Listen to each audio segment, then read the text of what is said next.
साथ संगत जी प्रेम से कहिबा।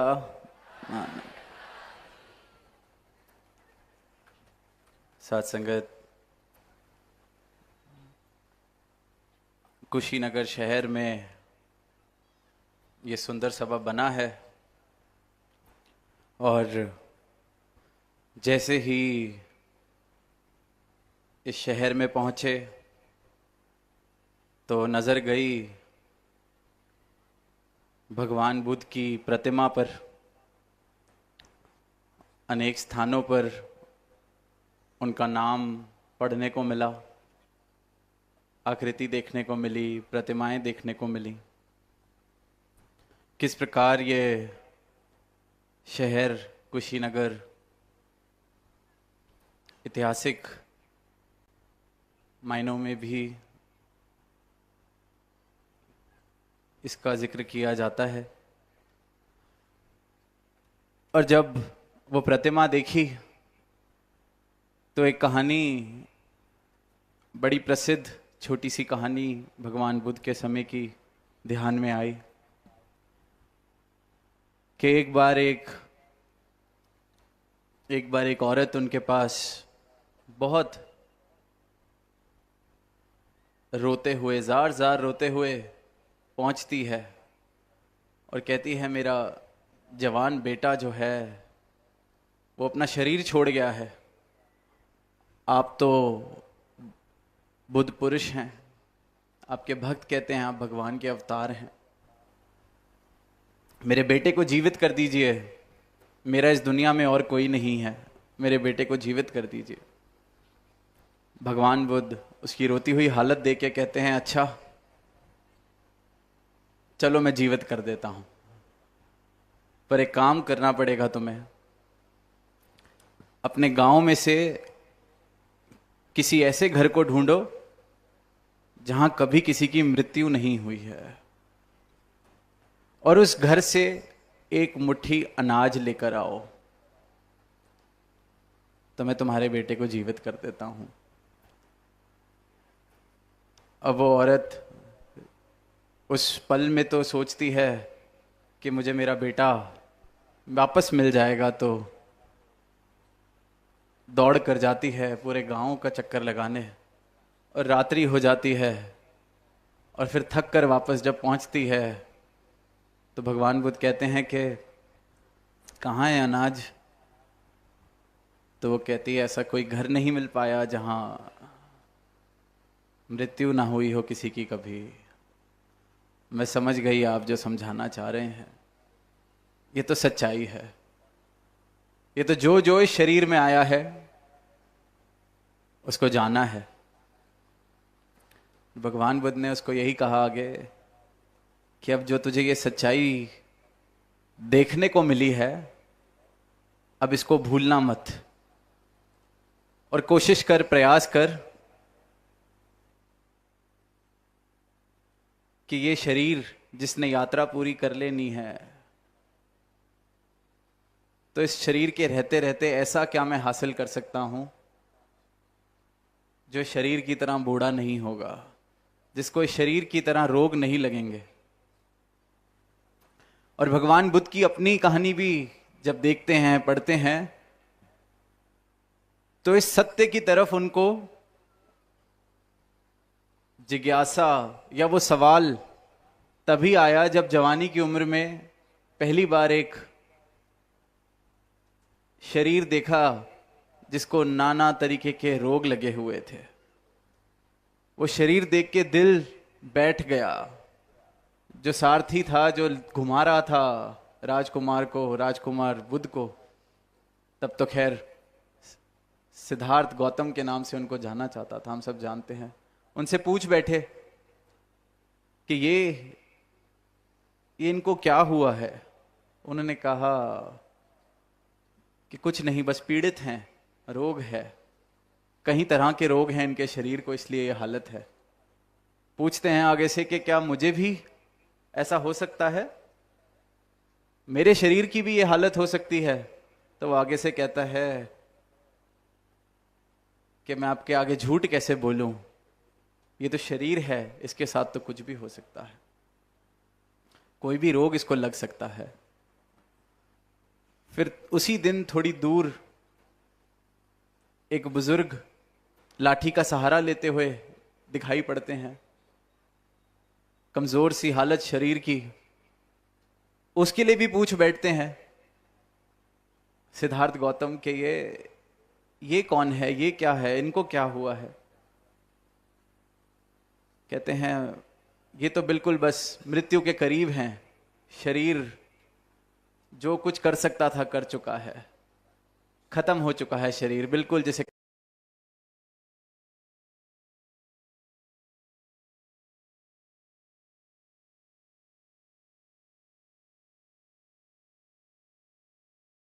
इतने वर्ष अगर आपकी उम्र हुई तो बुजुर्ग तो जरूर होगा ये शरीर, ये तो सच्चाई है।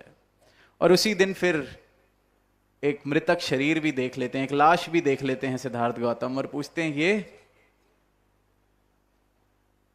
वो कहते हैं ये तो लाश है, सांसें जा चुकी हैं। और अब इससे पहले आप पूछें कि क्या आपकी शरीर का भी यही हाल होगा, तो मैं पहले ही बता देता हूं कि बिल्कुल जो जो इस जन्म में इस शरीर में आया है सबका ही ये हाल होना है। इस दृश्य ने सोचने पे पूछने पे मजबूर कर दिया उस उम्र में, उस अवस्था में, कि अगर यही सब कुछ होना है तो क्या इसके पार भी कुछ है।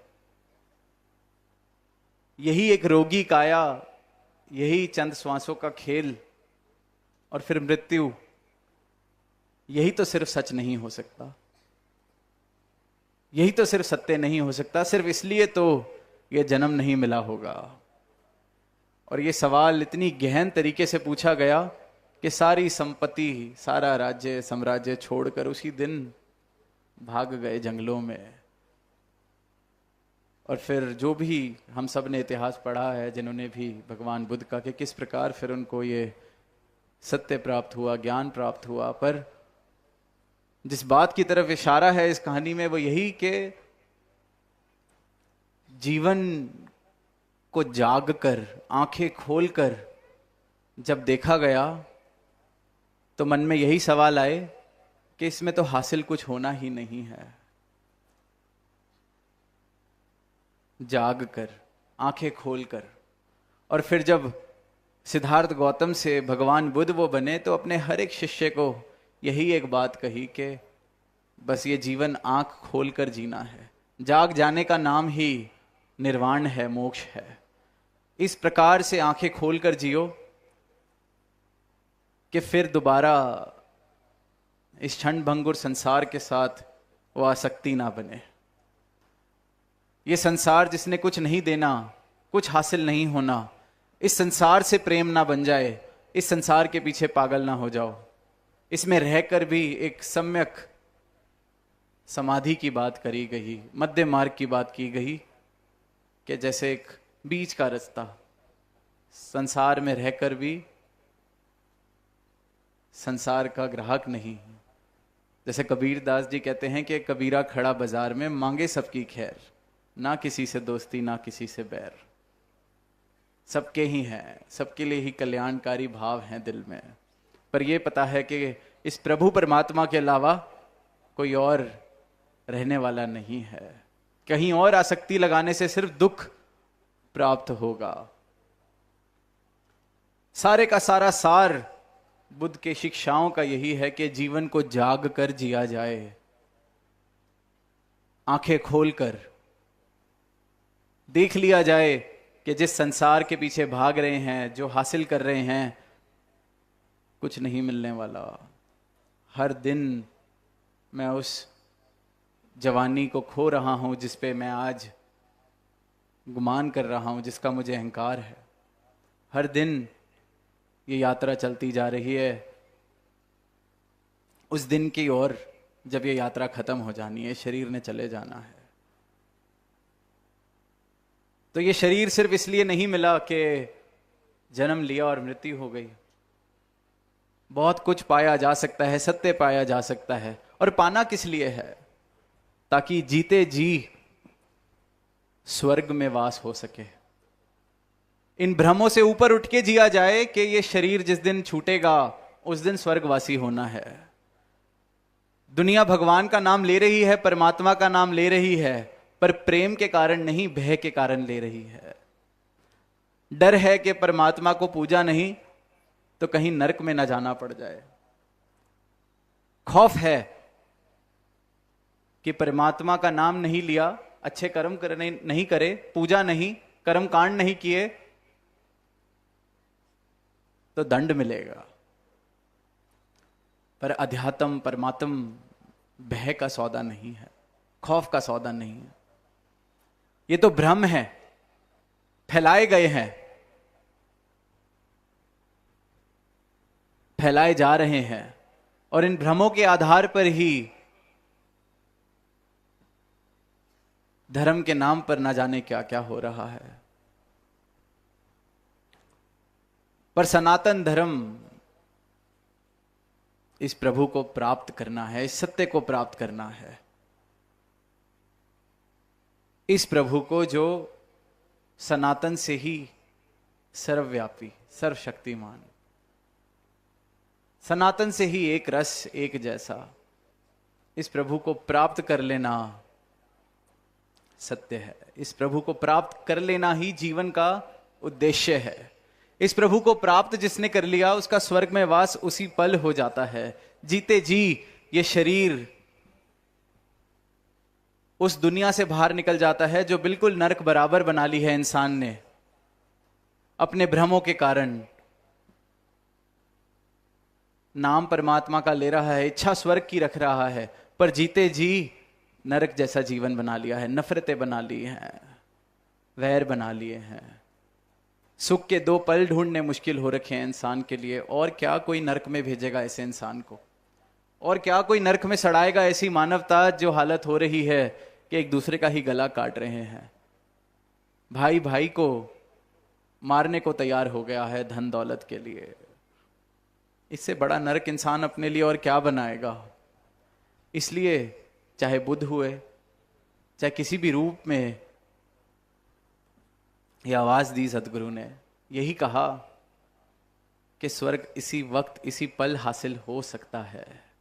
इस परमात्मा को प्राप्त कर लो, अपने भ्रम मिटा लो, सत्य के साथ अपना प्रेम बना लो, और फिर ये जो आसक्ति है क्षणभंगुर संसार के साथ जो दुख का कारण बन रही है, द्वैत का भाव है जो दुख का कारण बन रहा है, ये द्वैत खत्म कर लो जीवन से। और द्वैत खत्म कैसे होगा? जब मुझे इस एक के दर्शन होंगे, इस एक की जानकारी मिलेगी, इस एक की नजर मिलेगी, एक का बोध हो जाएगा और ये समझ आ जाएगा कि मैं इस एक से अलग नहीं हूं, मैं भी यह एक हूं, इसका अंश हूं। तो द्वैत जीवन से खत्म हो जाता है। द्वैत जीवन से खत्म हो गया तो दुख का मूल मिट जाता है। दुख जिन आधारों पर जीवन में आ रहा है वो खत्म हो जाता है। फिर जीवन में प्रेमा भक्ति, आनंद, दिव्य गुण इस प्रकार प्रवेश करते हैं कि मस्ती में रहता है इंसान। फिर इस प्रभु की मस्ती में, प्रेम की मस्ती में। आज एक आवाज दी गई इस मंच से, एक एक महात्मा ने एक ही बात कही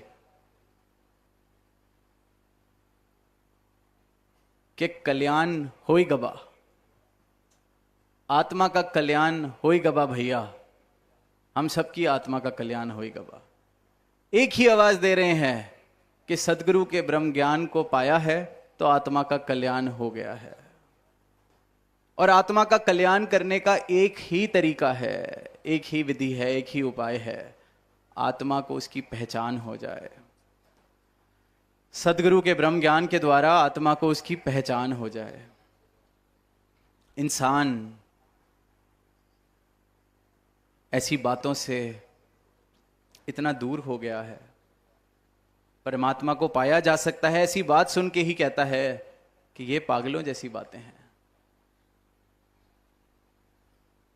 सोच के देखें कि मानवता कितनी गहरी नींद में सो रही है कि जो परम सत्य है, जो एक ही सत्य है जिसको सत्य कहा जा सकता है, उस बात को ही पागलपन समझ रही है। जो इतनी बड़ी माया, इतनी मिट्टी के ढेर, इकट्ठे किए जा रहे हैं उसको पागलपन नहीं समझ रही। जो एक सत्य, एक सत्ता, ये एक सर्वव्यापी अविनाशी परमात्मा, इसकी प्राप्ति को सोचती है कि ये पागलपन है। कैसी बातें हैं, तो पागल जैसी बातें आप कर रहे हैं कि इस परमात्मा को पाया जा सकता है। ये तो किताबों तक ठीक है, आए हैं मौज मस्ती करें, दुनिया इकट्ठी करें, उपलब्धियां प्राप्त करें। इंसान को ये पागलपन नहीं दिख रहा कि जो उपलब्धियां मैं इकट्ठी कर रहा हूं, बटोर रहा हूं, जो माया धन दौलत मैं बटोर रहा हूं, ये तो छूट ही जानी है। ये शरीर जिसको मैं सजा रहा हूं इसने तो जाना ही है। तो फिर क्या ये पागलपन नहीं हुआ? जिसके लिए इतने कलेश, इतनी संघर्ष करे ही जा रहे हैं, करे ही जा रहे हैं, किस दिन के लिए? हर दिन इंसान कहता है कि बस ये काम और हो जाए, फिर आराम करेंगे, फिर चैन से बैठेंगे, फिर आनंद लेंगे। पर वो दिन क्यों नहीं आता? कोई इंसान आनंद में क्यों नहीं दिखता? क्यों कहीं सुख नहीं है? इंसान अपनी तरफ देख के ये सवाल क्यों नहीं पूछता कि ये पागलपन मैं कब बंद करूंगा? और वहां प्रभु का भक्त जिसने इसको पा लिया है वो आवाज दे रहा है कि प्राप्त कर लो, दर्शन कर लो, परम सुख को हासिल कर लो, इस अविनाशी सत्ता को प्राप्त कर लो। तो संसार में डूबा हुआ इंसान कहता है ये पागलों जैसी बातें कौन कर रहा है, ये कैसी बातें हैं। आज आजमगढ़ से जब रास्ते में थे तो गाड़ी में एक गीत चल रहा था। अब उस गीत में जो बात आई वो ये आई, इस प्रकार आई कि हम सब ने लैला मजनू का जिक्र सुना है कि मजनू को कहते हैं कि इस प्रकार की दीवानगी, इस प्रकार का प्रेम लैला के लिए कि सारा ही गांव, सारा ही शहर कहता है ये मजनू पागल हो गया है। तो वो गाने में भी, गीत में भी इस प्रकार की ही बात आई कि सारे गली के मजनू के यार दोस्त मित्र नाना तरीके के सब छेड़ रहे हैं, उसको तंग कर रहे हैं, उसको कह रहे हैं कि मजनू तेरी लैला तो काली है, कुरूप है, सुंदर भी नहीं है, और तू इसको प्रेम कर रहा है, पागल है क्या? सारे वक्त, हर पल, हर श्वास पे सिर्फ लैला का नाम है, कुरूप सी औरत है। ये देख, हम तुझे किसी से मिलवाते हैं, उसके प्रेम में पड़ जा, तेरी लैला सुंदर नहीं है, अच्छी नहीं दिखती। तो वो गीत में फिर कहते हैं कि मजनू आगे से कह रहा है उन सबको कि तुम्हारे पास आंख नहीं है उसको देखने वाली। वो कहते हैं तेरी लैला रंग दी काली है, वो कहता है तुम्हारी अख ना वेखन वाली है, आंख नहीं है देखने वाली। और साथ संगत, जब सारा संसार भक्त को कहता है कि क्या परमात्मा को देखने की बातें कर रहे हो, इसको कैसे पाया जा सकता है, तो भक्त भी आगे से यही कहता है कि आपके पास आंख नहीं है देखने वाली, आंख हो तो प्रेम हो जाए इस प्रभु से।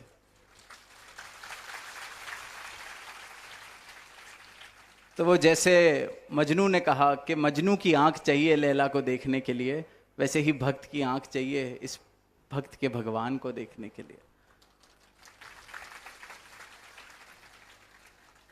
और ये जो आंख है ये सदगुरु देते हैं अपनी कृपा से, अपने ब्रह्म ज्ञान से। हर एक मानव को ये आंख दे रहे हैं जिस आंख से इस भगवान के, परमात्मा के दर्शन करके सही मायनों में इंसान भक्ति कर सके, सही मायनों में प्रेमा भक्ति कर सके, प्रेम इस प्रकार जीवन में प्रवेश कर जाए कि फिर सिर्फ प्रेम ही हो, शेष कुछ ना बच जाए। इसे भक्ति कहा गया है और यही संपूर्ण अवस्था प्रेम की भक्ति है। और भक्त जन यही आवाज दे रहे हैं कि हमने पाया है, इस रमे राम को पाया है, आप भी प्राप्त कर लें। ये मिथ्या संसार से आंखें खुल गई हैं, मिथ्या को देख लिया है, अब सत्य से नाता जोड़ लिया है। जो संदेश भगवान बुद्ध ने दिया वही संदेश ये दे रहे हैं, सब दे रहे हैं कि हमारे सदगुरु ने हमारी आंखें, नजरिया बदल दिया है, ब्रह्म ज्ञान की आंखें देके सत्य के साथ रिश्ता जुड़ गया है। इस परमात्मा को प्राप्त कर लिया जाए, करा जा सकता है। महापुरुष अंत में कह रहे थे कि ये गरीबी वाला क्षेत्र है, तो दास ये कहेगा गरीबी तो वहाँ है जहाँ संकीर्णताएं होती हैं, गरीबी वहाँ है जहाँ शिकवे होते हैं, गरीबी वहाँ है जहाँ सिर्फ और सिर्फ तृष्णाएं, महत्वाकांक्षाएं, लालसाएं, लोभ मोह भरपूर तरीके से हों। यहाँ तो आप संतों के हृदय सिर्फ शुक्राने से इस परमात्मा से भरे हुए हैं। यहाँ इस राज्य से ज़्यादा, ऐसी सभा से ज़्यादा, संतों ब्रह्मज्ञानियों से ज़्यादा अमीर इस दुनिया में कोई नहीं हो सकता, क्योंकि सच्ची दौलत हासिल कर ली है, राम रतन धन प्राप्त कर लिया है। और जिसने राम रतन धन प्राप्त कर लिया फिर वही सिर्फ धनवान है। कबीर सब जग निर्धना, धनवंता ना कोय, धनवंता सो जानिए जापे राम नाम धन होए। तो धनवान तो सिर्फ वही है जिसके हृदय में, जिसके दिल में ये प्रभु बस गया है, जिसने ये परमात्मा को प्राप्त कर लिया है। और यही आवाज दे रहे हैं संत कि आप भी धनवान हो जाइए, आप भी इस परमात्मा को प्राप्त कर लीजिए। सदगुरु से ये आंख ले लो जिससे ये परमात्मा दिख जाए, सही मायनों में भक्ति कर लो, सही मायनों में इस जीवन का कल्याण कर लो। किया जा सकता है। जीवन, ये जन्म मिला ही इसलिए है। ये जीवन धनवान होके बिताया जा सकता है। ये संकीर्णताओं में, शिकवों में, वैर विरोध ईर्ष्याओं में जीवन ऐसे व्यर्थ ना किया जाए। ऐसा जीवन है जिसको कहा जा सकता है कि कंगालता वाला जीवन है। ऐसे हृदय हैं जहां नफरत पल रही है, जहां कहा जा सकता है यहां गरीबी है। तो ये कंगालता वाला जीवन छोड़ दिया जाए। कोई मजबूरी नहीं है इस कंगालता को लेके चलना, ऐसा जीवन जीना। हम सब इस परम पिता परमात्मा की रचना है, इस शहंशाह के बनाई हुई रचना है। तो ये कंगालता नहीं, धनवंता हम सबका अधिकार है। असल धनवंता, ये राम रतन धन प्राप्त करने के लिए ये जीवन मिला है। तो इसको प्राप्त करते जाएं, इसको सही मायनों में इसके दर्शन करके फिर सही मायनों में भक्ति करी जाए। जीवन सुंदर बनता चला जाएगा, ये धरा सुंदर बनती चली जाएगी, दीवारें गिरती चली जाएंगी, क्योंकि हृदय इतने विशाल हो जाएंगे, हृदय राम रतन धन से भर जाएंगे। तो फिर ये धन भी प्रेम वाला हर जगह बांटा जाएगा, बांटा जाएगा तो और बढ़ता जाएगा। तो यही अरदास कि सबने ही ये आवाज दी है कि आत्मा का कल्याण हुआ है, तो सारे ही अपनी आत्मा का कल्याण कर सकें, ताकि सारे ही फिर मिलके बोलें कि होई गवा भैया, कल्याण होई गवा। प्रेम से कहना धन्यवाद।